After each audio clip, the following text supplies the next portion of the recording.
Connaissez-vous Hernan Rorschach? Mis à part son nom un peu difficile à prononcer, il s'agit d'un psychiatre et psychanalyste suisse qui, au début du siècle dernier, a développé un test d'évaluation psychologique au cours duquel le patient est encouragé à interpréter librement une dizaine de taches d'encre symétriques. Le thérapeute demande à son patient ce qu'il voit dans ces dessins abstraits. Quel sens arrive-t-il à leur prêter? Il se sert ensuite des réponses du patient pour analyser sa personnalité. Jouez le jeu. Projetez-vous dans ces images. Que révèlent-elles selon vous?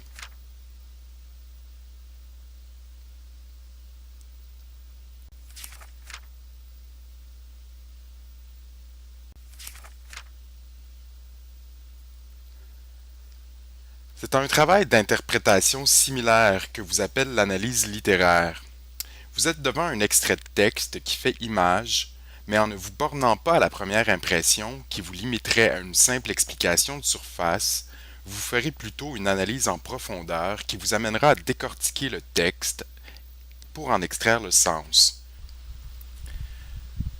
Imaginons que vous êtes vous-même thérapeute et que vous accueillez aujourd'hui un nouveau patient. Joe, surnommé le Cook. Il vous raconte d'entrée de jeu qu'il a récemment participé à une aventure qui l'a profondément troublé.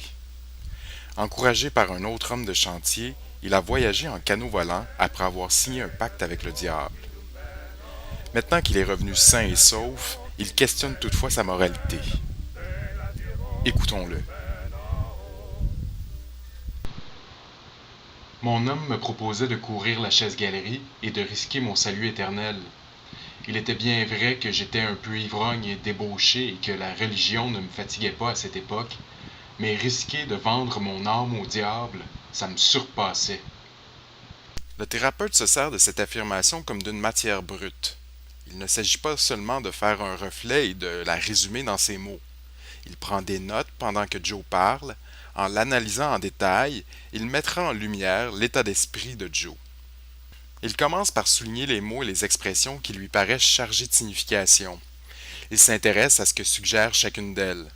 Par exemple, mon homme contient un déterminant possessif qui souligne la familiarité, la confiance, l'intimité, enfin l'amitié entre les deux hommes.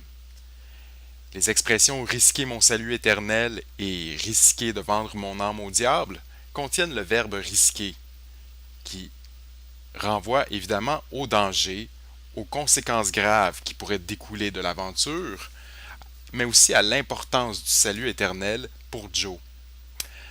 Enfin, Joe nous dit qu'à l'époque, il était ivrogne et débauché et que la religion ne le fatiguait pas. Évidemment, ces expressions soulignent l'irresponsabilité de sa jeunesse, sa délinquance, son insouciance, voire son immaturité. Joe termine sa description en employant le verbe surpasser. L'emploi de ce verbe met en évidence sa surprise, son étonnement, voire son trouble. Elle souligne par ailleurs, d'une certaine manière, une remise en question de la proposition qui lui est faite par Baptiste Durand.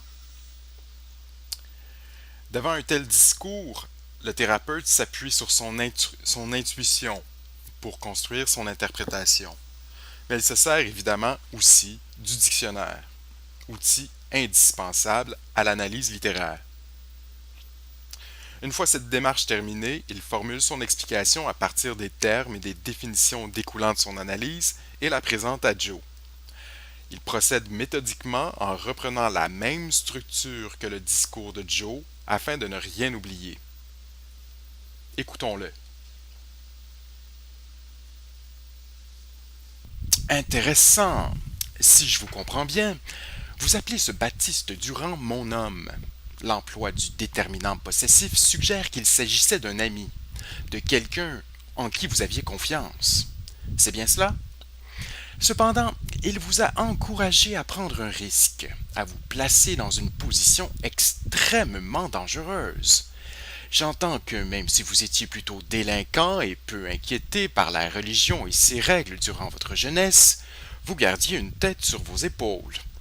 En comparaison, Les conséquences de la chasse-galerie vous paraissaient plus graves que votre insouciance juvénile.